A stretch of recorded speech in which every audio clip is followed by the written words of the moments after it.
When it comes to piping icing flowers, one of the best kept secrets is using the swirl drop flower technique. The swirl drop flower builds on the star flower, but instead of pulling up and away, you make a slight turn with your hand and it makes a really easy turn petal with very little effort. Once again, we're working with tips that have a lot of grooves, so it's important to use medium consistency icing. If your icing is too stiff, you'll have a hard time piping and your tip might even just get clogged. If your icing's too thin, the petals are just not going to hold their shape.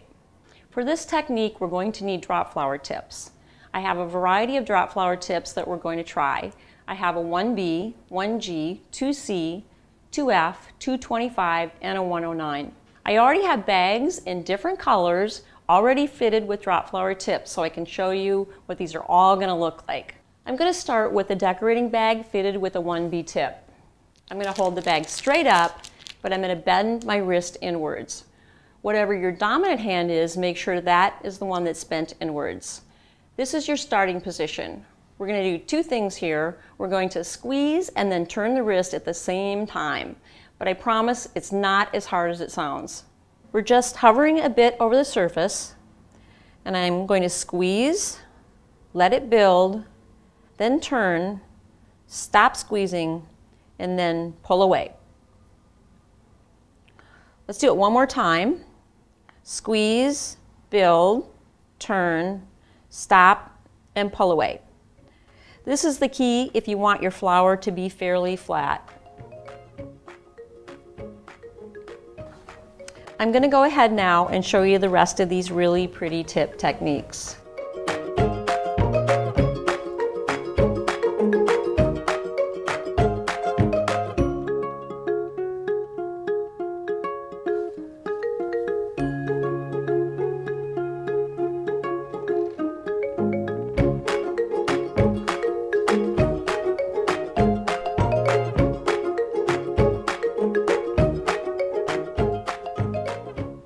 I just love how a simple technique can produce very different results.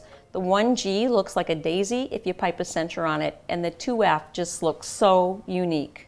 Adding centers will make these flowers pop even more, so make sure to watch our video on adding flower centers. Take a look at this really simple cake decorated with swirl drop flowers. It looks so dainty and belongs on any sweet table, but the technique is unbelievably easy. You should really try this one. You can pipe swirl drop flowers in both royal icing and in buttercream. If you pipe in royal, cover a cookie sheet or a cutting board with parchment, let it dry, and then just pop them off. If you pipe in buttercream, it's best to pipe directly on your cake or cupcake like I did.